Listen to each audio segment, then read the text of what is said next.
Despierta tu conciencia y sana tu corazón. Bienvenido a Ser para Trascender. Hola, hola.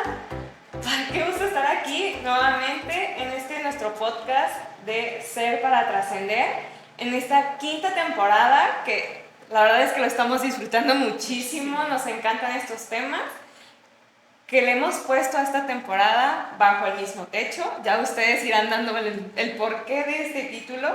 Y hoy estamos con una de nuestras invitadas especiales que también forma parte de Be All Kids, que por ahí ya se nos están llevando el hilo. ¿Han escuchado quién es? Angie, mucho gusto. Qué bueno que estás aquí con nosotros. Les voy a decir que el tema que nos va a compartir Angie es de sus meros moles. Es lo que más le encanta, que por ahí a veces también se da sus topes. Pero bueno, a ver Angie, platícanos un poco de qué nos vas a instrumentar hoy.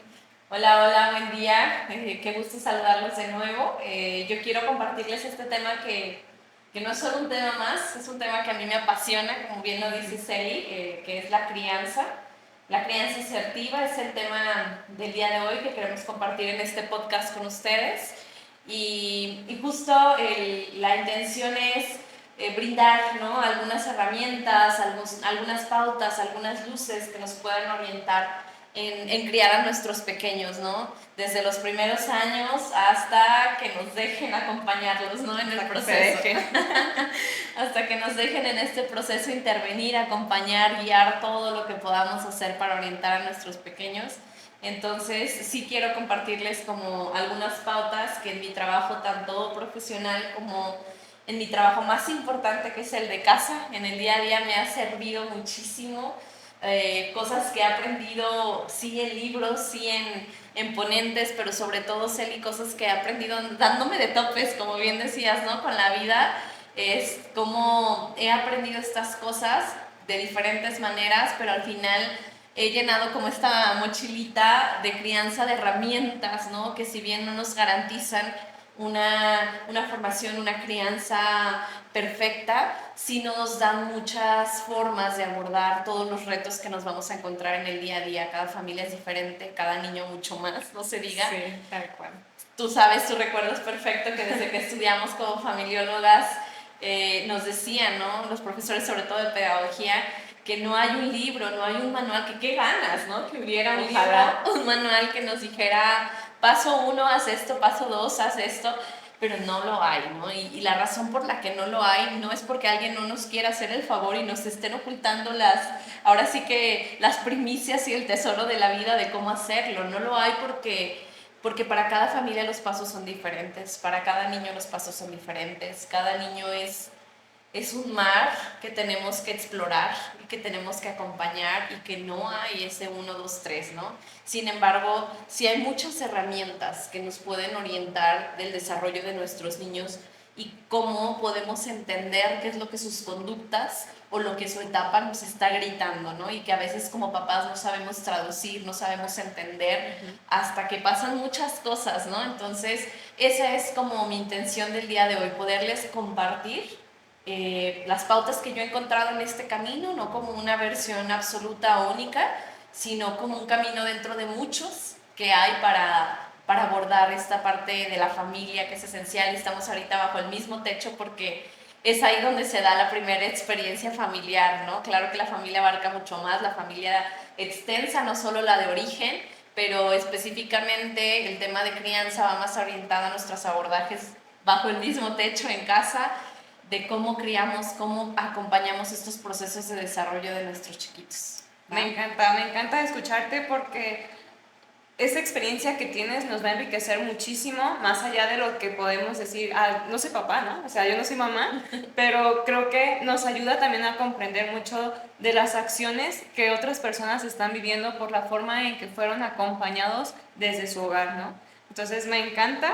Quisiera que nos platicaras, Angie, así venos enriqueciendo, ¿qué es esto de la crianza, no? O sea, porque a lo mejor hemos escuchado mucho y que crianza, y a lo mejor tenemos con la idea de, pues con que acompañemos al hijo, pero ¿qué realmente es esto, no? O sea, ¿cuál es lo profundo de esto de la crianza? Claro. Mira, la crianza es, como bien lo dices, todo el acompañamiento que vamos a hacer para educar a nuestros hijos, ¿no? Y en términos o en temas de educación, pues hay miles de caminos, ¿no? Para educar, miles de formas para educar. Entonces, de lo que se trata este tema es que abrirte como el abanico de posibilidades o de opciones para que tú puedas seleccionar como papá o como mamá eso que estás necesitando, ¿no? ¿Qué es lo que tu hijo te está demostrando con sus acciones, con sus actitudes? ¿Qué puedes modificar tú en tus abordajes hacia con tus hijos o en tus enseñanzas para que él pueda estar mejor, para que tú como mamá puedas estar mejor, para que la dinámica familiar sea más funcional, con mayor calma, más asertiva, que genere más aprendizajes, que realmente les des esa trascendencia a tus hijos de formarlos para el mañana? No de solo resolver la situación de ahorita, ¿no? No solamente de calmar el berrinche que tenemos en los niños, que es uno de los temas más sonados en crianza, ¿no? Los berrinches. Sí. No solo es calmar el berrinche, es qué le vas a enseñar para toda su vida a tu hijo. ¿Qué herramientas vas a construir en él para afrontar la vida, ¿no? Entonces, eso es bien importante que nosotros podamos entender, que la crianza no es solo cómo resuelvo ahorita, estoy construyendo en los primeros años de vida de mi hijo todas sus herramientas para su ser adulto, para su ser, lo que decida ser, esposo, esposa, padre, no padre, religioso, lo que cada quien decida, ¿no? Pero cómo puedes formar estas herramientas, estos valores universales en cada uno de ellos. Y yo quiero empezar justo por esto que decías. Hoy en día escuchamos mucho crianza, pero no sé si todos entendemos el contexto de lo que es, porque cada uno nos especializamos en diferentes áreas, ¿no? Y a lo mejor nosotros es parte de nuestro tronco común de formación, ¿no? De como familiólogos, la parte pedagógica de la crianza, pero hay que entender que hay papás que nos escuchan que pueden ser abogados, que pueden ser doctores, ingenieros, que pueden ser ingenieros, que ellos son muy buenos en su área, pero a lo mejor necesitan estas herramientas en estas áreas, ¿no? Entonces es como poderles transmitir que en la crianza, de repente hoy en día vemos en redes sociales muchísimos, en Instagram, en TikTok, muchas pequeñas muestras de lo que es una crianza. Y a veces podemos cometer dos errores en ese camino de ver en las redes sociales. Una, quiero felicitar esa actitud tanto de los ponentes que hacen los podcasts en Instagram, en TikTok, como del que los ve y se quiere formar y se quiere capacitar para ser un mejor padre. O sea, qué actitud y qué actividad más honorable, ¿no? Que queramos prepararnos para hacer un mundo o una vivencia mejor para nuestros hijos. Pero sí quiero compartirles dos herramientas básicas en este mundo de capacitarnos, de prepararnos, de escuchar, ¿no? Y es que hay que tener dos precauciones. Una es no creer que ese minuto de podcast que escuché es en absoluto la crianza respetuosa, ¿no? Porque ahí podemos cometer algunos errores, algunos sesgos de creer que, por ejemplo, ¿no? A lo mejor un pequeño reel o un pequeño TikTok de un minuto nos habla de cómo validar las emociones y de por qué es importante validarlas, ¿no?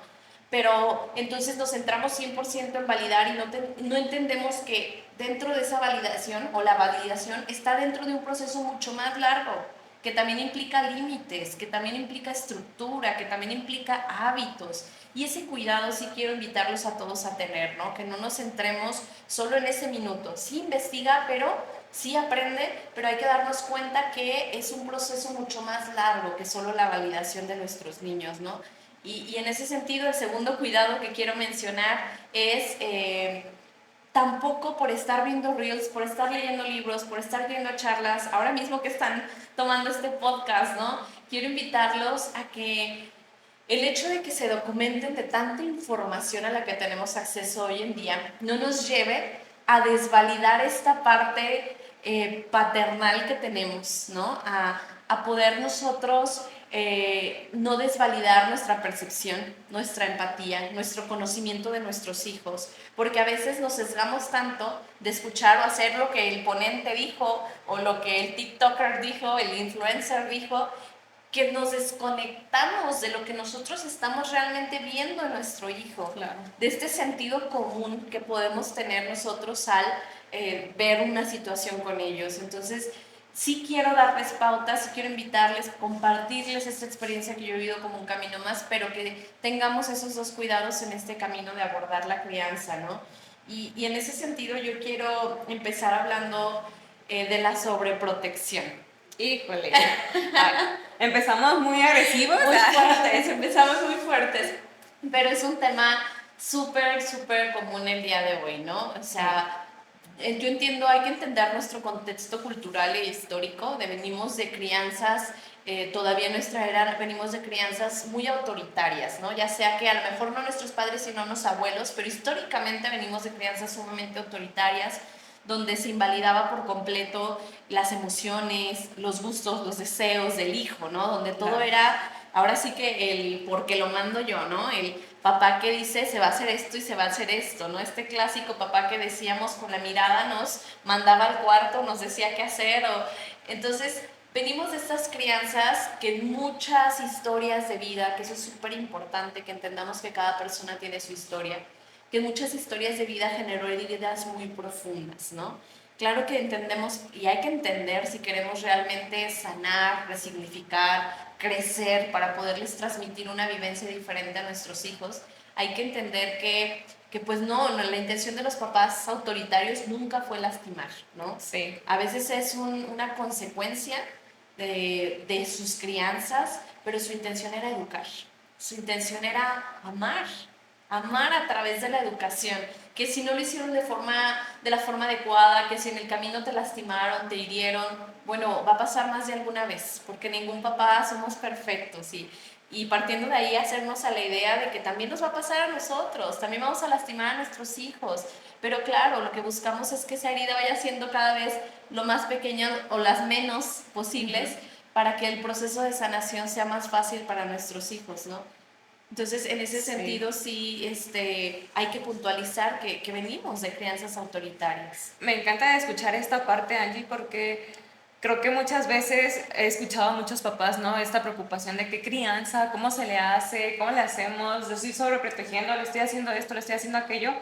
Y esto que dijiste, ¿no? O sea, hay que tomar conciencia y quitarnos esta culpa de decir, le voy a formar algo, un daño, una herida, porque es algo natural, ¿no? Del ser humano, al estar en convivencia con alguien más, siempre va a haber un punto en el que va a dejar huella.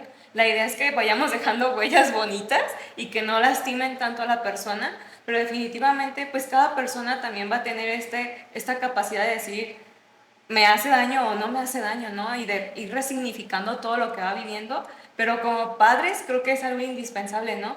El hacerse idea de que no podemos proteger al hijo, de que no le pase nunca nada y que no tenga ninguna herida, ¿no? Porque es algo natural también. Claro, y en ese sentido es justo que va, en esto que mencionas de no sobreproteger a nuestros pequeños, es que va el contexto de que venimos de crianzas autoritarias, ¿no? Porque ¿qué generó? ¿Qué generó la crianza autoritaria? Las heridas que nos generó. Nos lanzamos como padres al polo opuesto. Y entonces empezamos a crear desde la permisividad, ¿no? Desde la flexibilidad, donde no quiero que nada dañe a mi hijo, no quiero que tenga las heridas que yo tuve, no quiero que tenga las carencias que yo tuve, pero muchas veces las heridas y las carencias que tenemos en nuestra vida son las que nos formaron. No estoy validando en ningún momento malas formas, ni mucho menos la violencia, los malos tratos, que por supuesto es lo que queremos erradicar con la crianza asertiva, ¿no? Pero sí hay que entender que también cada historia es imposible que no se cree también con tristeza, con enojo, con heridas, es parte del ser humano y de poder tocar todas estas dimensiones que tenemos, ¿no? Y eso por un lado para entender que al lanzarnos a la permisividad, a la sobreprotección, entonces les estamos quitando oportunidades a nuestros hijos. Nosotros creemos que les estamos dando, pero realmente les estamos quitando, porque cuando yo sobreprotejo, no dejo al niño que sea capaz de generar habilidades. No le estoy permitiendo que él se enfrente con el mundo, porque yo le estoy resolviendo. Y cuando yo le resuelvo, entonces él no genera la habilidad de cómo hacerlo bajo mi cobijo. Esa es la riqueza de poder criar en positivo, ¿no? Sí, crianza positiva, pero entender que la validación solo es una parte de ella, ¿no? Entonces, en este sentido, vamos a hablar de que sobreproteger al final es un acto de violencia. Y es muy fuerte decirlo, pero incluso en la normatividad que tenemos aquí en México, de niñas, niños y adolescentes, hay un apartado que habla muy específicamente de todas las cosas que violentan al niño, ¿no? De las que hay que salvaguardarlo, protegerlo, y una de ellas es la sobreprotección, ¿no? Porque si yo le sobreprotejo, le quito la oportunidad de aprender habilidades. Y me pueden decir, a ver, Angie, pero ¿cómo sé si estoy sobreprotegiendo? ¿No? ¿Cómo sé si lo estoy haciendo o no? Eso que es la pregunta más difícil. A ver, yo entiendo que la sobreprotección es mala, pero ¿quién me dice o cómo me dice si lo que yo estoy haciendo es Sí, claro, porque finalmente estás haciendo lo que tú crees que estás haciendo bien, ¿no? O sea, pues yo cuido a mi hijo y pues creo que a mí eso está bien, ¿no? Y que definitivamente es bueno, pero entonces, ¿en dónde podemos hacer este límite de decir, ah, no, ya ahí ya estoy brincando al punto de que no estoy sobreprotegiendo a mi hijo? Exacto, ese es el punto más difícil de detectar y que implica muchísima humildad como papás de realmente hacer este proceso de introspección y decir, la pauta específica es, ¿tu hijo puede hacerlo solo? Si la respuesta es sí y lo haces por él, ya hay una sobreprotección. Okay. Esa es la pauta clave. Si mi hijo puede hacerlo y yo lo hago por él, ya le estoy sobreprotegiendo, ¿no? Yo entiendo perfecto que hoy en día estamos con la justificación de las prisas, el acelere, no llegamos al colegio, ¿no? Y lo entiendo, como mamá lo entiendo, muchas veces tenemos que correr, pero entonces genera los espacios donde sí, busca los momentos donde sí le permitas hacer la actividad a tu hijo que ya es capaz de hacer por sí mismo solo, porque si no le estás robando una habilidad, una oportunidad, una estrategia que él necesita para afrontar su día de mañana, ¿no? Entonces, esa es la clave, la pauta. ¿Cómo sé yo si esta actitud de sobreprotección o no la puedo hacer? Déjalo hacerla, porque entonces si no le estás robando esa oportunidad. No la puede hacer, entonces sí, todavía según la etapa de tu hijo necesita tu acompañamiento, tu modelaje, que es otra cosa bien importante de entender que los niños cuando son pequeños, toda la etapa preescolar al menos, ellos necesitan aprender las cosas con modelaje. Que tú hagas las cosas primero por ellos, o sea, muéstrale tú cómo lo haces, después permite que lo haga con tu ayuda, ese es el modelaje, ¿no? Y posteriormente permite que lo haga equivocándose con errores, tirando el agua. Hay que entender que de eso va también el permitirle hacer solo, ¿no? Las cosas, que va a implicar tiempo, sí, que va a implicar paciencia, sí, que va a implicar que se frustre, que llore, que se desespere también, porque es algo propio de su etapa, también lo implica, pero es cómo puedo ir formando estabilidad en él, ¿no? Eso sí. Es a lo que nos referimos con sobreprotección y lo que no queremos en una crianza asertiva.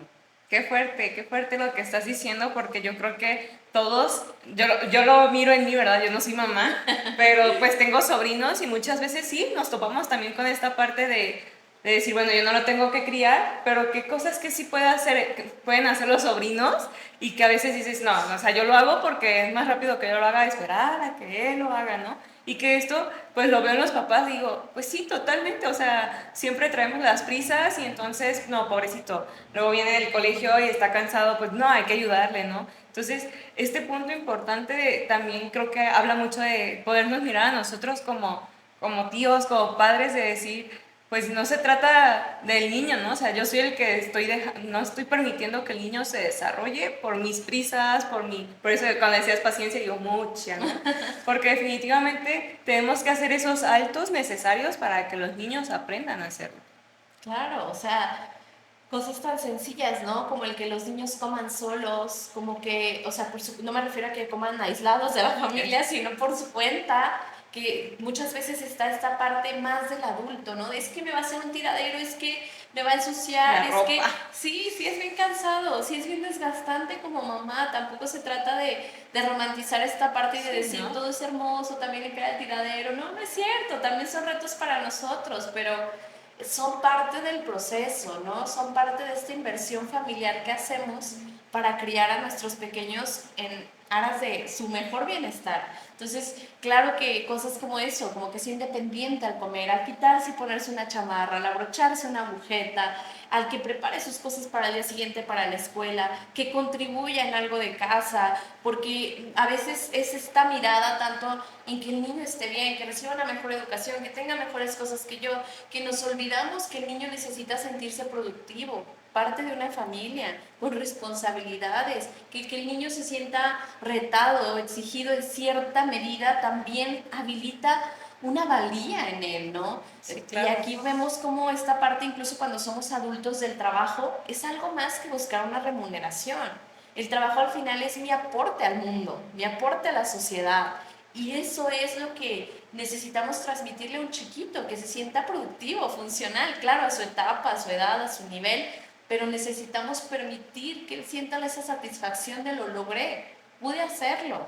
Me costó, lloré, me frustré, me equivoqué 20 veces, pero mira mamá, lo logré. Y una carita de un niño, cuando logra hacer algo, es, híjole, lo más maravilloso del mundo. Verle el semblante y esa satisfacción después de lloradas, de tiradas, de decir, lo pude hacer, lo logré. Bueno, qué cosa más hermosa, ¿no? Poder ver esta emoción en ellos, pero que requiere un esfuerzo muy grande de nuestra parte, de poder soltar tanto el autoritarismo del pasado como el permisivismo y la sobreprotección que está siendo muy tendiente en días de ahora, y podernos ir a esta crianza que puede ser una crianza o una disciplina amorosa, inteligente, asertiva, respetuosa, con el nombre que los diferentes autores nos quieran dar, pero que al final es un punto medio, donde yo valido y abrazo a mi hijo y sus emociones, pero a la vez lo permito de a poco irse enfrentando, afrontando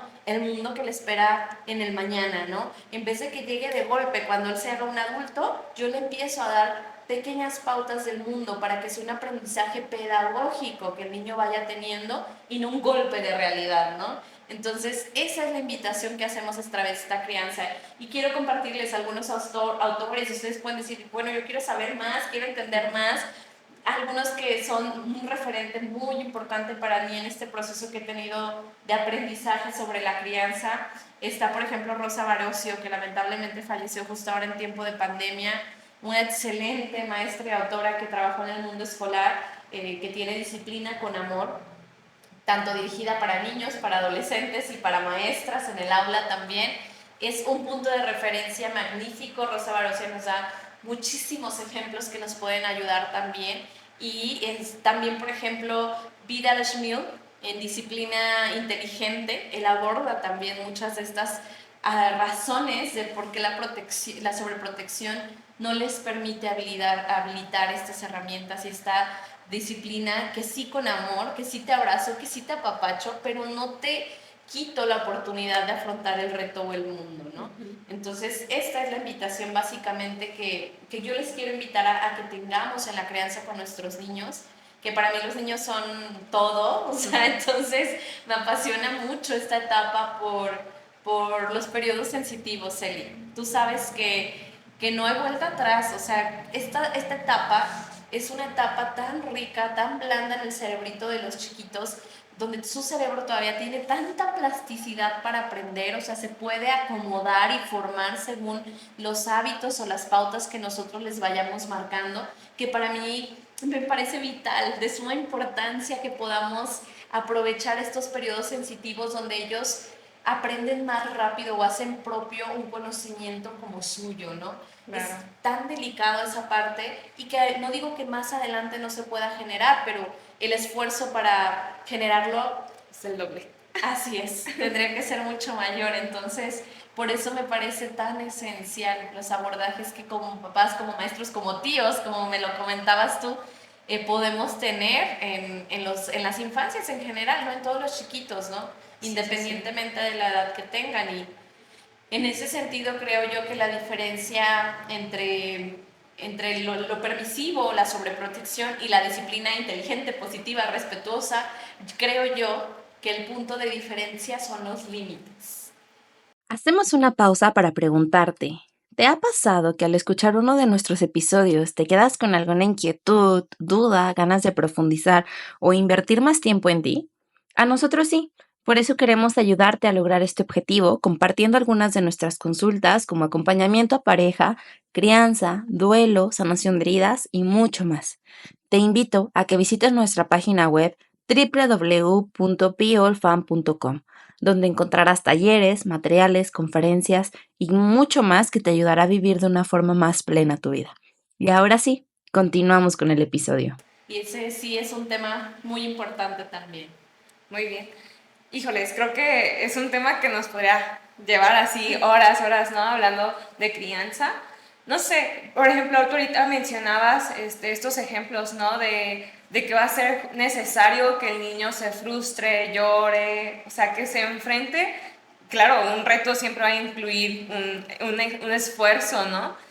Pero que muchas veces como papás los vemos adelante de ese reto y decimos, no, ya, hasta aquí.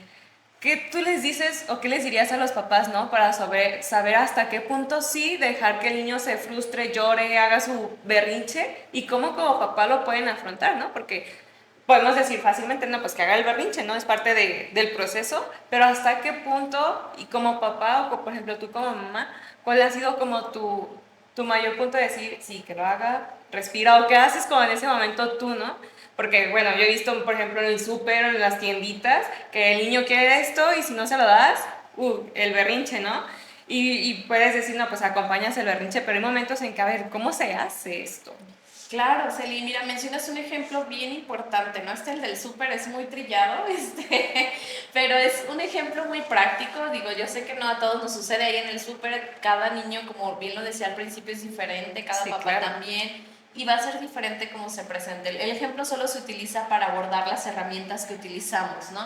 Y en este sentido creo que ahí también implica un cambio no solo como papá, sino como sociedad, que yo sí quiero invitar a que entre todos tengamos, como dices tú, incluso aunque no seamos papás, como sociedad, cómo podemos afrontar diferente la niñez, la infancia, los berrinches. Y ahí yo hago una invitación muy importante, ¿sabes? Yo aún recuerdo, fíjate, cuando yo tenía a mi hija, a la primera recién nacida, yo usaba mucho esta práctica del fular, de cargarlos pegados a mí, siempre me gustó mucho esta parte. Y yo recuerdo que la cargaba y me tocó varias ocasiones. Ella por diferentes cosas, cuando era muy bebecita, recién nacida, tuvo muchos problemas con su pancita, sufría muchos dolores y lloraba mucho, ¿no?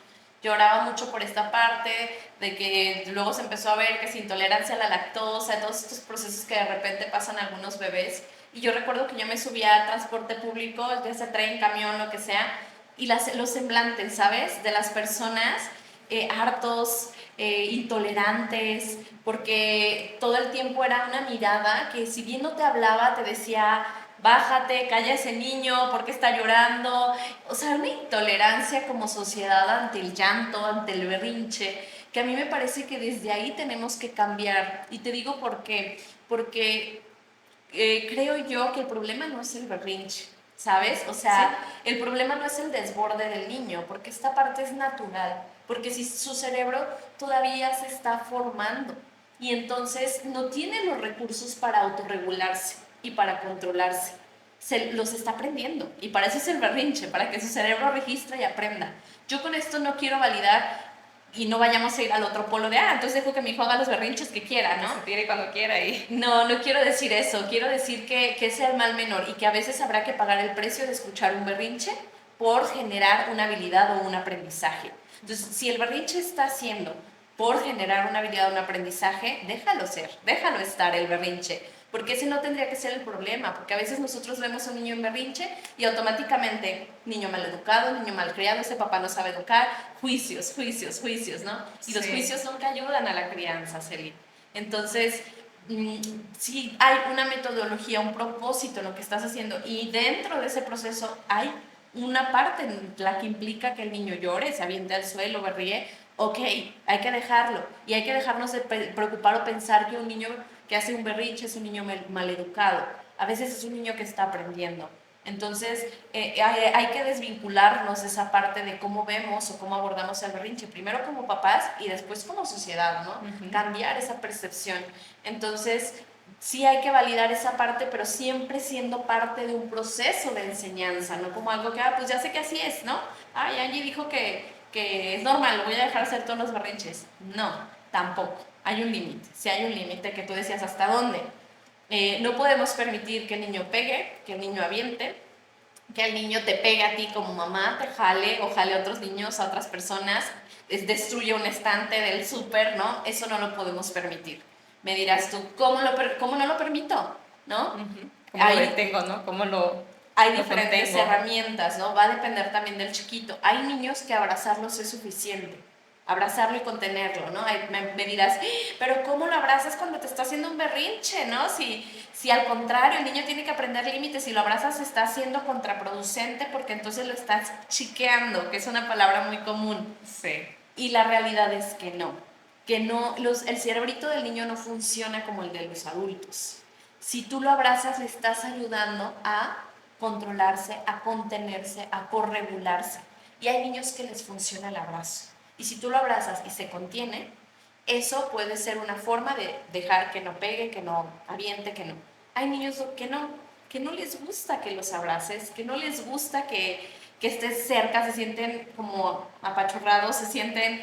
Entonces también hay que entender que hay diferentes niños. Hay que irse con él a un espacio donde él no esté en peligro y donde tampoco haya cosas que se pueda tirar, quebrar, romper, para poderlo soltar, dejar y decirle, nunca tiene que ser la postura el alejarlo, es un castigo por... No, tiene que ser, aquí estoy yo, si, para cuando te sientas más tranquilo, si necesitas algo, estoy contigo.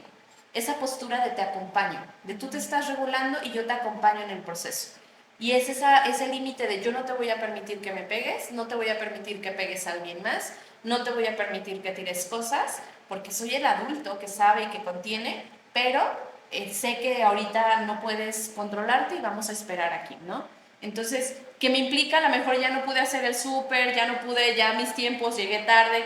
Yo sé que no siempre se puede, ¿no? Pero en la medida de lo posible hay que hacerlo, porque esto es lo que genera aprendizajes a nuestros niños y ese es el límite al que podemos llegar. El problema no es que se tire al suelo en el súper. La cosa es que si tú le dijiste, hoy no compro juguete, y tu hijo quiere juguete en el súper, si tú en el momento que le digas, bueno, está bien ya, para que no llores, te compro el juguete, ahí ya perdiste toda la función de la estrategia y el límite, porque entonces el niño no está aprendiendo lo que tiene que aprender de la situación. No es tan importante la situación en sí misma como el aprendizaje que queremos obtener de ella, ¿no? Entonces, ¿qué queremos enseñarle a un niño cuando le decimos, no te voy a comprar un juguete en el súper hoy, ¿no? Hay muchas cosas que le podemos querer enseñar, ¿no? Una es que las cosas cuestan, que tienen un valor, que hay que esforzarse, que hay que valorar un poquito también el esfuerzo de papás, que hay mil razones que podemos tener para no comprarle el juguete, ¿no? Ahí en el súper. Pero el punto es mantenerte. ¿Por qué? Porque su cerebro no se trata de una lucha de poder, donde yo tengo que ganarte porque soy el adulto y tú tienes que perder porque eres el hijo. No se trata de eso, se trata de que su cerebro está desarrollando apenas su corteza prefrontal, que es la encargada de ponerse límites a sí mismos. Entonces, si tú no dejas que él aprenda a través de tus límites, porque él ahorita no tiene unos propios instaurados, entonces él no va a poder generarlos para un día ser autónomo y poderse poner sus propios límites, porque entonces entendemos después a jóvenes, adultos, borders, que no saben contenerse, que no saben controlarse, porque no les enseñamos que hay un límite, que hay un control. ¿Qué otra herramienta que tenemos para echar que nuestros propios límites, ¿no? Entonces somos nuestros límites los que les enseñamos a poner y a regular. Entonces lo importante no es que seas agresivo, que le grites, que le pegues, lo importante es que no te muevas del límite. Mi amor, te dije que hoy no compramos juguete y no vamos a comprar juguete. Entiendo que estés triste, entiendo que estés enojado, pero no vamos a comprar juguete. Validamos la emoción, pero resignificamos el límite. Y ese es el abordaje que tenemos que hacer, ¿no? Entender que no es necesaria la violencia para poner límites claros y concretos. Y es a eso a lo que me refiero con poner estos límites que los niños tanto necesitan en nuestros días, ¿no? Sí, híjole, creo que ese es el mayor reto, ¿no? El tener conciencia uno como adulto en que también tenemos que tener nuestros propios límites, porque luego si tampoco los tenemos, pues claro que no podemos mostrarle al niño el límite que necesitamos que siga, ¿no? Y te escuchaba, Angie, y esta parte tan importante de cómo, hablando de la infancia, nos podemos ir a nuestros días, a la convivencia con nuestros compañeros de trabajo, con la sociedad misma y decir, wow, o sea, el impacto que puede tener la infancia en cómo hoy la gente se desarrolla, ¿no? O sea, vive en sí misma, porque todo lo que se aprende, ahí es donde se desarrolla, ¿no? Que a veces decimos, ay, son niños, o sea, al rato les damos lo que necesitan y ya, ¿no? Pero definitivamente enfrentar el mundo se aprende desde pequeños. Y por eso hoy en día mucha gente no sabe ni para dónde ni por dónde, ¿no? Porque no se les enseñó a enfrentar la vida desde pequeños. Y creo que esto es algo que deberíamos de tener tan conscientes, ¿no? Como adultos, al encontrarnos con un niño, sea donde sea. Yo creo que todos hemos sido parte me echo de cabeza, ¿no? De encontrarnos con niños en la calle que están llorando y a veces decir, ya, o sea, que alguien le ponga un chupón para que deje de llorar. Y justo cuando yo entendí esta parte de, pues el problema no es el niño, pues el problema soy yo que, pues, ¿qué me puede estar haciendo el llanto de un niño, no? O sea, hacer conciencia de uno mismo y que creo que la sociedad necesita hacer esta conciencia totalmente. Claro, claro, es un tema cultural que tenemos que ir cambiando poco a poco, pero lo hablábamos en el podcast de apertura de esta temporada, ¿no? O sea, la familia es la célula de la sociedad, o sea, tiene una trascendencia absoluta y es aquí donde lo vemos, o sea, ¿cómo genero un cambio de cultura? ¿Cómo genero un cambio realmente hacia una afronta de una infancia, de un niño? ¿Cómo lo genero? Desde la familia. Si yo lo hago ya en mi familia, luego el día de mañana tú en la tuya, y el vecino, y el primo, y el amigo, así es como se hacen los cambios culturales, empezando por mi familia. Entonces, no puedo generar un cambio cultural masivo de un día a otro, y no se hace ni siquiera en una generación, pero sí que podemos poner nuestra granito de arena, nuestra gotita de agua para influir en que el día de mañana haya un cambio cultural al respecto de cómo tratar las infancias, ¿no? Tú ahorita hacías una expresión que es muy común todavía, ¿no? Que hablamos de, ay, son niños. Y es una frase que no lo dice en sí misma, pero de alguna manera intrínseca minimiza las infancias, ¿no? Y en este sentido ya abordábamos, digo, el podcast de persona, pero hay que entender que un niño, aunque es un niño o un ser en proceso de formación, no deja de ser persona. Y es una persona que tiene la misma dignidad, el mismo valor, merece el mismo respeto, que las formas de abordar son distintas porque está en desarrollo y proceso, sí, pero tiene esa misma dignidad ya en sí mismo. Y en el momento en el que nosotros entendamos ese punto, que los niños no son menos, todo lo contrario, son mucho más y nos enseñan mucho más de lo que creemos, en ese momento vamos a empezar a hacer abordajes diferentes con nuestros niños. Cuando dejemos de minimizarlos, cuando dejemos de creer que, ay, que al cabo ya que sea grande me pongo pilas, ¿no? Ajá. No, lo que está sucediendo ahorita está formando quién es el día de mañana este adulto. Porque ser adulto, las decisiones que va a tomar más grande no se improvisan. Las empezaste a formar justo en el momento antes de que fuese concebido, porque desde ahí, desde la gestación, nuestros chiquitos empiezan a jalar todas nuestras emociones, sí, la genética, pero también todas nuestras emociones, todas nuestras vivencias, todos nuestros abordajes de crianza, todas nuestras interpretaciones, y para esto no quiero hablar de que como papás seamos perfectos, ¿no? Que no tengamos emociones, que no nos desborde el llanto, que no... A ver, sí nos va a desbordar el llanto, a ver, sí nos vamos a frustrar, sí nos vamos a enojar, pero como adultos tenemos la capacidad de regularnos para poder ayudarle a regularse y corregular con él. Esa es la diferencia, que sí me voy a enojar, sí, claro, soy un ser humano y tengo emociones y como mamá me voy a enojar, me voy a desbordar, me voy a impacientar, pero yo tengo los recursos para regularme y mi hijo todavía no. Y me toca ser traductor de esa regulación. Entonces, esa es la diferencia por la que yo tengo que poner límites, aunque el niño llore 45 minutos. Si estás, claro, vuelvo a insistir, llevando un proceso pedagógico con él. Si es solamente por ignorarlo, pues no. No podemos dejar llorar a un niño 45 minutos solo por ignorarlo. Volvemos a esto de la dignidad de la persona. Sí, claro. Pero si tú ya pusiste una regla, un límite, un trabajo y el niño decide que él quiere llorar 45 minutos, pues a veces hay que permitirlo, pues, dentro de un contexto de enseñanza. Y que no nos desquicie esta parte, ¿no? Es que está llorando. Claro, acuérdate que se despiertan los instintos primitivos de querer proteger, querer solucionar. Vemos peligro con el llanto, ¿no?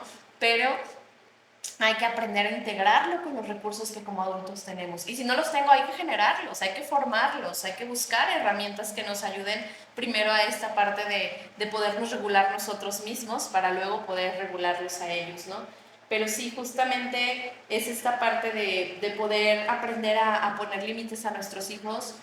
Sé que es cansado, sé que es desgastante, pero es el mejor regalo que les podemos dar para mañana.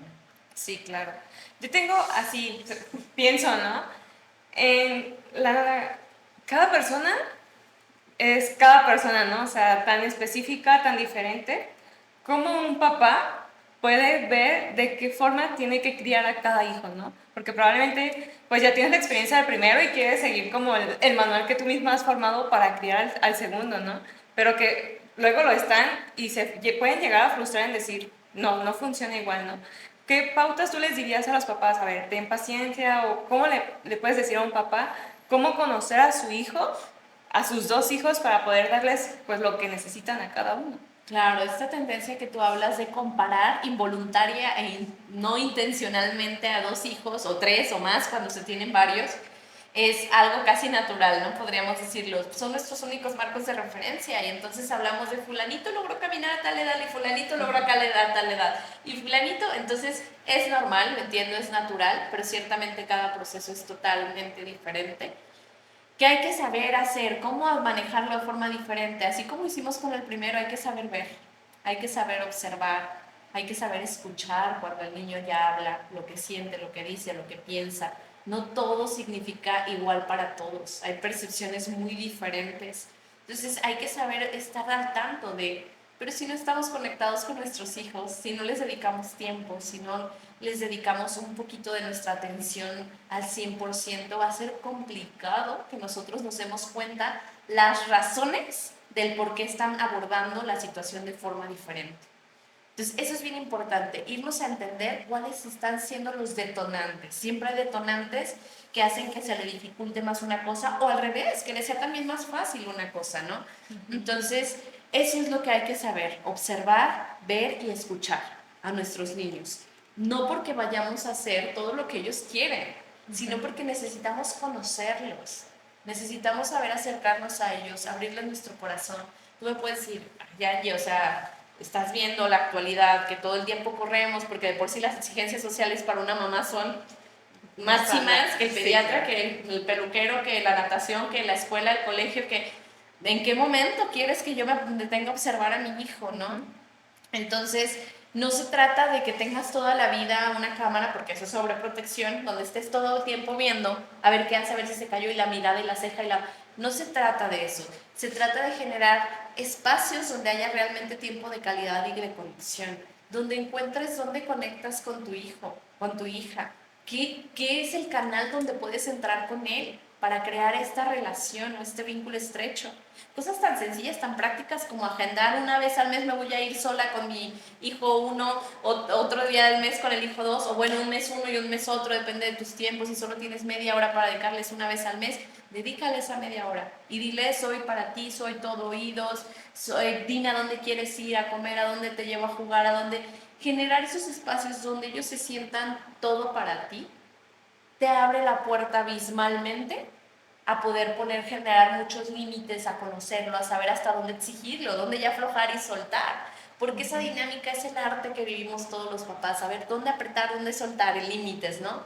Dónde acompañar y apapachar, y dónde sí jalar y exigir un poquito más. Esa cuerda de estar aflojando y soltando y jalando es el arte. Por eso no hay un libro, por eso no hay un manual que nos diga, porque hay que estar observando a nuestros hijos, hay que estar generando vínculos con él. Y te platico una experiencia muy, muy práctica, ¿no? Yo buscaba a veces cómo conectar con mi hija desde lo que a mí me gustaba, ¿no? Y la verdad es que ahorita ya no me viene a la mente qué cosas intenté yo, ¿no? Hacer para conectar con ella, hablar intensamente. A mí que me encanta hablar, creo que esa fue una de las que utilicé, ¿no? De hablar intensamente con mi hija, que el día de spa de chicas, de más chiquita, intenté muchas cosas. Y un día me di cuenta que a ella le encantaba jugar a cosas más como de esconderse, el correr, aventarse, las cosquillas. Y me di cuenta que ese era un canal para ella de conexión profunda. Que a mí no es mi top, pero para ella sí. Y es algo aceptable para mí, porque también eso es muy importante, porque si es algo que tú como papá te desagrada, no va a poderte ver tu hijo disfrutar estar con él. Entonces, encontrar ese punto medio de algo que él disfrute y tú también, es un arte, porque es difícil encontrarlo, pero cuando lo encuentras es ahora sí que casi mágico, ¿no? Porque él se siente realmente escuchado. A veces tú puedes darle todo tu amor, toda tu atención, pero en canales que a él no le interesan, ¿no? Entonces es bien importante entender cómo sí le gusta a él ser atendido, cómo sí le gusta el ser amado, qué espacios crees o necesita él. Entonces, cuando yo encontré esta parte que para ella era significativa, para mí fue una puerta súper grande abierta para poder entrar con ella y conectar con ella. Y cuando yo juego con eso a ella se siente la mejor, lo máximo, la más atendida, la más vista, Entonces, qué padre que generemos estos espacios, porque siempre tiene que haber un equilibrio. Celia, ahora que lo mencionas de cómo hacemos con cada hijo, pues busca, conecta, ve cómo es él, cómo reacciona, encuentra tu canción favorita con él, encuentra como, ahora sí, como cuando creamos una relación de noviazgo, ¿no? ¿Cuál es nuestra canción? ¿Cuál es nuestro juego? ¿Cuál es nuestro lugar? ¿Cuál es nuestra comida? Crea uno así con cada uno de tus hijos. ¿Cuál es su canción? ¿Cuál es su comida? ¿Cuál es su lugar? Esos pequeños ítems vinculantes con tu hijo es todo para él. Con cada uno de tus hijos ten una canción, ten un momento, un día, un espacio, desde la realidad de cada papá, desde lo que sí podemos ofrecer a nuestro hijo. No nos pongamos culpas en la espalda de lo que no podemos hacer. Eso ni a él le sirve ni a ti tampoco. Claro. De lo que sí puedes hacer, de lo que sí le puedes ofrecer a tu hijo, busca estos pequeños ítems vinculantes con él. Busca cómo sí puedes crear algo que lo haga sentirse único, especial. No para que se sienta que volvemos a la sobreprotección, el rey del universo y nadie más importa. No, pero también todos necesitamos sentirnos vistos, queridos, validados, admirados, y hay que equilibrar. Siempre que yo voy a estar exigiendo un límite a mi hijo es porque también le voy a dar un espacio de apapacho, de cariño, de un como sí. Si yo le voy a decir no brinques en los sillones, tengo que llevarlo a brincar a donde sí puede brincar. Si le voy a decir no avientes el balón aquí en la casa, tengo que llevarlo a las canchas donde pueda aventar el balón. O sea, siempre que hay un no en un límite para un hijo, tiene que haber un cómo sí. ¿Cómo sí lo puede hacer el niño si lo está necesitando? Entonces, este equilibrio es el arte de la crianza, estar equilibrando constantemente estos dos mundos. Y hay que recordar que los límites no son, a veces creemos que un límite es una limitación, y no es así. Un límite es una zona segura que tú brindas a tu hijo. Si tú no te sales de estos estándares que tú y yo te estoy poniendo, vas a estar bien. ¿De qué depende esa zona o esos estándares? De la capacidad cognitiva de desarrollo de cada niño. Según su edad, según su desarrollo, según su personalidad, tú puedes llegar hasta aquí, ¿no? ¿Qué pasamos con un niño que vamos a mandar a la tienda o a cruzar la calle? ¿De qué va a depender? No solo de su edad. No hay un manual que diga a los 8 años el niño puede cruzar solo la calle. ¿Por qué no lo hay? Porque la madurez y la personalidad de cada niño es diferente. Su atención, su percepción, es distinta.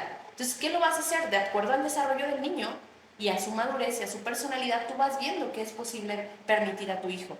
Entonces, esos son los límites, lo que le permites hacer a tu hijo según su etapa, su desarrollo. Conforme el niño va creciendo, el límite se va ampliando y la zona donde tú lo dejas navegar es más grande, hasta llegar a la adolescencia donde ya no son solo límites, sino negociaciones, ¿no? Claro. Pero este límite no es una limitación, eso es una zona de protección, según la necesidad de cada niño, que le permite a él constituir hasta su psique de cómo va a formar su corteza prefrontal, de cómo se va a desarrollar de forma segura frente al mundo, de cómo va a ir desarrollando habilidades de forma segura frente al mundo. Entonces, esa es mi invitación en la crianza. Eso es lo que yo he visto en muchísimos chiquitos que ha sido funcional. Que ellos te sepan que tú estás poniendo un límite claro y contundente, que también es un ser humano que tiene emociones, pero que tú le estás transmitiendo al niño con aquel límite amor. A veces desde la firmeza, pero el niño lo sabe. Cuando en tu corazón lo estás haciendo por el bien de él y por amor, que quiero justificar que la violencia nunca se va a aceptar por amor, porque luego tenemos ese rol de podemos regresar a la nalgada para... No es como de, entonces pues con amor le voy a pegar. No necesitas pegarle, necesitas dejarle claro el límite. A veces le pegas al niño y ni siquiera supo por qué. Si tú le preguntas años después, ok, ¿y por qué te pegó tu mamá aquella vez? El niño no tiene ni idea de qué aprendió con esa nalgada. Entonces, solo se recuerda el golpe. Es mucho más efectivo explicarle después de haberlo contenido. Una vez que ya lo contuviste, primero contienes, validas la emoción y después le explicas qué es lo que no le permites hacer ya de forma más consciente. Entonces, eso es mucho más efectivo y genera muchos más aprendizajes en los niños.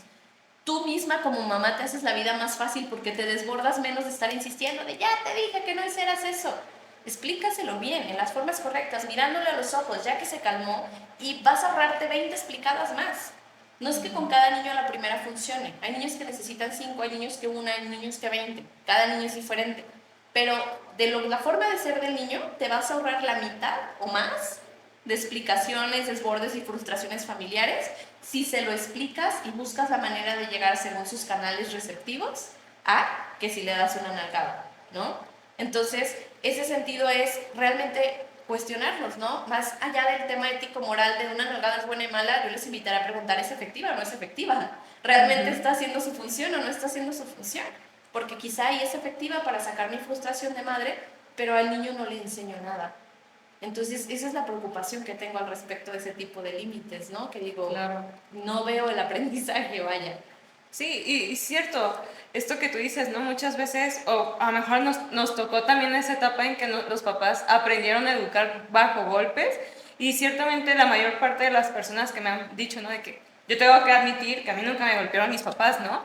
Y yo agradezco mucho de eso porque digo, yo no me imagino a mis papás dándome una nalgada, ¿no? O sea, guardarlos en mi memoria, en mi historia con una nalgada, pero sí conozco amigos, compañeros que fueron educados bajo golpes y que ciertamente lo que guardan es esto, ¿no? Mi papá me golpeó.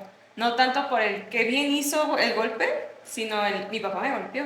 Exacto. Y no pero me golpeó o sea, no viene la justificación del golpe, ¿no? De que, no, pues yo me portaba mal y mi papá me golpeaba. Pero ni se acuerdan qué bien o qué mal estaban haciendo en ese momento, ¿no? Solo recuerdan el golpe. Entonces, definitivamente me encanta que se haga esta realce de la violencia nunca es un medio para llevar la crianza de un hijo, ¿no? Esté en donde esté pasando lo que esté pasando, los golpes nunca van a ser el medio, ¿no? Claro, porque ni generan ni son efectivos y tampoco al final, acuérdense que hay algo muy importante que es que tú le vas a enseñar desde casa lo que él puede hacer o no puede hacer en el mundo, en la sociedad. Entonces, ¿qué le estás enseñando tú? Que la violencia se permite bajo ciertos términos y hay que entender que en relaciones podemos siempre establecer que la violencia nunca se va a permitir, nunca va a estar bien la violencia. Entonces, siempre si tú estás recurriendo a temas de violencia, más que sentirte culpable, porque luego encuentro papás que se sienten con la culpa, es que yo sí he llegado a violentar. No se trata de que nos casemos o conectemos con la culpa. Si eso fue lo que aprendimos, es de cierta forma natural que sea lo que hagamos, pero en vez de justificarlo y validarlo, porque eso nunca es una forma adecuada de relacionarnos, y le enseñamos a nuestros hijos al hacerlo, que está bien en ciertas circunstancias ser violento y no debe ser nunca así. Nunca. Siempre hay que buscar ayuda. Si yo me estoy dando cuenta que estoy cayendo en recursos de violencia, ok, no me siento la peor madre del mundo y culpable. Me doy cuenta que necesito recursos y ayuda. Porque siempre que caigo en la violencia es porque no tengo otros recursos. Entonces no se trata tanto de poner la etiqueta o juicio a los papás de está golpeando, está dando nalgadas, está gritando. A ver, no es ese juicio. Más bien busca otros recursos, busca otras maneras que te puedan ayudar a lograr lo que tú estás queriendo, que es limitar a tu hijo, que eso es súper bueno, súper importante. O sea, poner un límite, ¿no? No limitarlo de cortarle las alas, sino de decirle este es tu espacio seguro. Este es el espacio donde sí puedes actuar, que está bajo mi cuidado y que te puedo proteger, que al final esos son los límites y no es una sobreprotección, que esa es la diferencia, ¿no? Sobreproteger es hago las cosas por ti o no te dejo exponerte a ciertas situaciones que te van a fortalecer, y limitar o poner límites más bien es darles una zona segura donde ellos pueden actuar, pero que implica frustraciones porque esa barda alrededor muchas veces no les gusta a los hijos, quieren brincársela, ¿no? Claro. Muy bien, sí. Ay, me encanta todo este tema de la crianza. Creo que es súper necesario, ¿no? Porque implica mucho, también creo que es un reto para los papás el darse cuenta y hacer esta introspección de decir, ¿cómo fui educado yo? Porque definitivamente es algo que vamos a reflejar, ¿no? Que vamos a entregar en cómo lo viví yo, desde el punto de decir, porque no quiero que vivan esto mis hijos, o el punto de decir, pues creo que fue como la mejor forma, ¿no? Y siempre hay algo que hacer diferente para acompañar a nuestros hijos y darles este camino, ¿no? Este acompañamiento por donde sí, por donde no, para que finalmente ellos en su momento puedan tomar la mejor decisión conforme a sus vidas.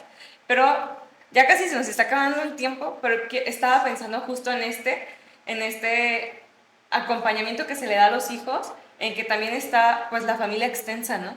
O sea, a lo mejor como papás hemos tomado la decisión de criar a nuestros hijos así, pero pues necesito la ayuda de los abuelos, y entonces pues abuelos, éntrenle, ¿no?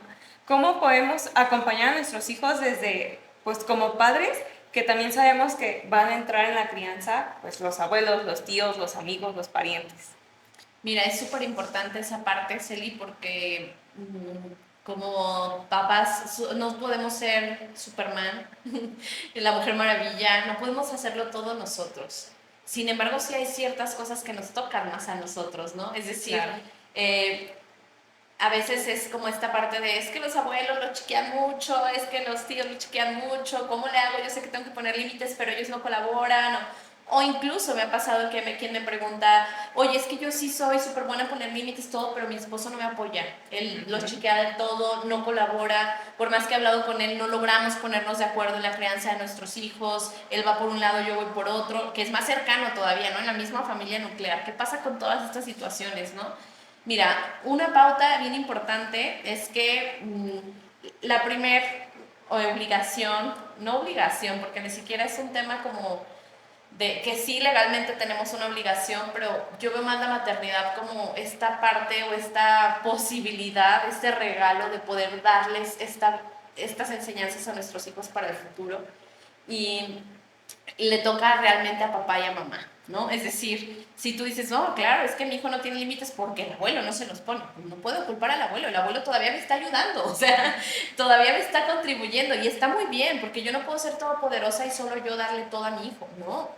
El hijo también necesita de esa relación con el abuelo, con el tío, con los primos, es tan rica esta relación con la familia extensa porque les aporta muchas formas de ver la vida, muchas posibilidades, el respaldo de tener cariño de tantas personas, a ti misma como mamá, como papá, te hace sentir que no estás solo, cuando pierdes el horizonte, una visita con los abuelos recarga de pilas, es bien importante y un factor súper trascendente la familia extensa, pero habrá que entender que a ellos las pautas de límites y de crianza más fuertes no les corresponden. Si ellos chiquean, si ellos, bueno, es su función de abuelos, ¿no? Es su forma de interactuar, de relacionarse, de crear vínculo con ellos, pero lo que sí es que nos corresponde a nosotros como papás tener la pauta o liderar el barco, ser los capitanes de esa crianza de nuestros hijos. Claro que en la medida que los abuelos, los tíos colaboren y contribuyan, está padrísimo, pero no es responsabilidad de ellos, vaya, es responsabilidad nuestra, de los padres hacerlo. Claro que sí, los abuelos abonan diciendo, oye, tu papá dijo que no podemos hacer esto, tu mamá dijo que no podemos hacer esto, y respetan el límite, va a ser mucho más fácil para el niño superar la etapa. Pero aún si no tenemos ese apoyo de los abuelos, es nuestra responsabilidad como papás hacerlo. Si no tienes incluso el apoyo del papá o al revés, si el papá está criando bien y la mamá nomás no lo apoya, que también ha llegado a pasar, tú sigue, porque eso que estás haciendo por tu hijo va a tener una trascendencia infinita, aunque el otro no te apoye. Claro, que si el otro apoyara sería más fácil para él. Claro que sería el ideal, pero no siempre en todas las dinámicas familiares sucede el ideal.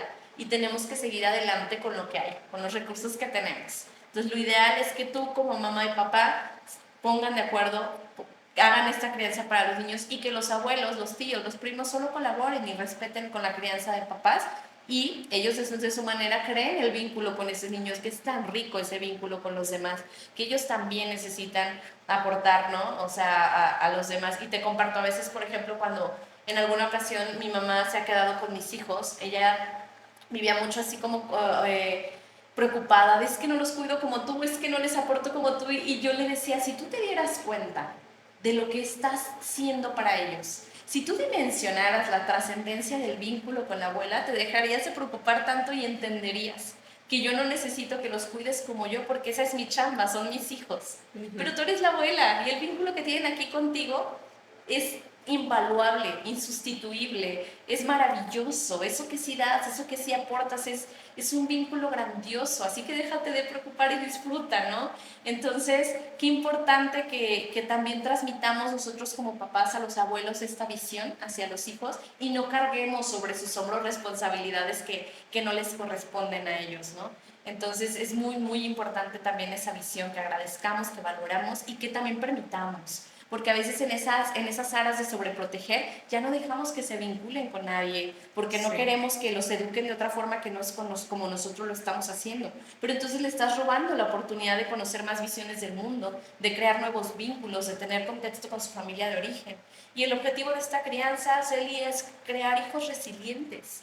No para que los soporten todo, sino para que puedan afrontar todo, que es diferente ver el mundo como víctima de todo lo que me sucede, se me está viniendo el mundo todo encima. lo que me sucede, si sobreprotegemos, eso hacemos, pequeñitos como víctimas ante las situaciones. En cambio, otra cosa es pararme de frente ante la situación, ante el problema, ante el reto, ante el vínculo. Y eso es lo que formamos cuando criamos a chicos con crianza respetuosa, inteligente, de la que como queramos llamarle, ¿no? Con esta disciplina intermedia entre el permisivismo y entre el autoritarismo, formamos hijos resilientes. Cuando dejamos de sobreprotegerlos, generamos hijos que pueden afrontar el mundo, que pueden afrontar sus retos, que pueden ver de frente la situación y no bajo ella.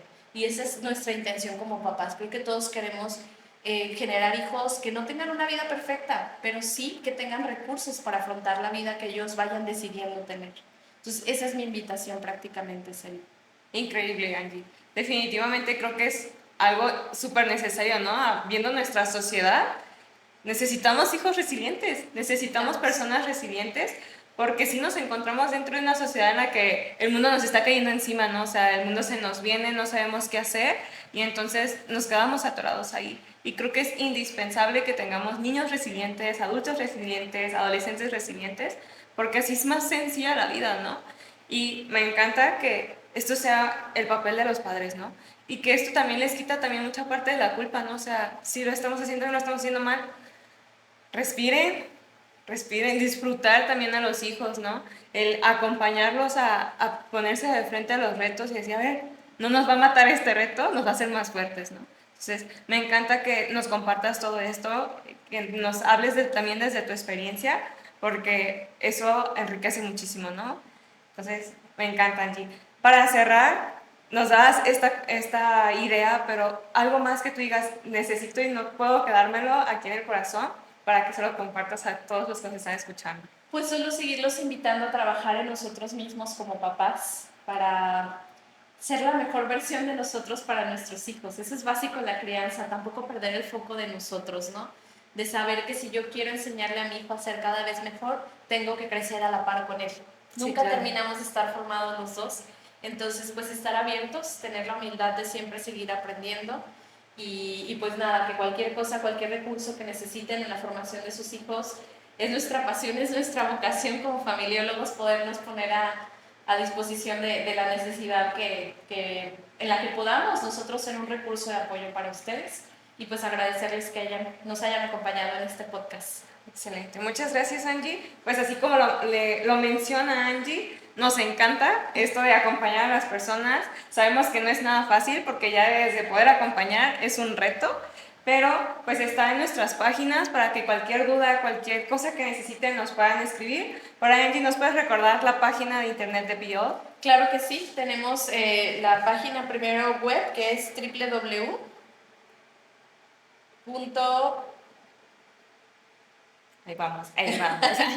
beallfam.com, que esa es la página web, y también tenemos en Instagram, tenemos dos, beall.fam, que es la principal de Beall, y también tenemos de la sección de niños, que es Beall Kids, y ambas están en Instagram, ahí pueden encontrar todo lo que estamos haciendo, los avances, cómo vamos con los podcasts, y pues que nos puedan seguir acompañando en los capítulos que restan de esta quinta temporada.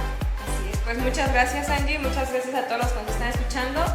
Si es el primer podcast que escuchan sobre Bajo el Mismo Techo, vayan a escuchar los demás porque son enriquecedores y nos van a ayudar mucho para crecer todos juntos. Muchas gracias. Gracias, Eli. Gracias. Gracias.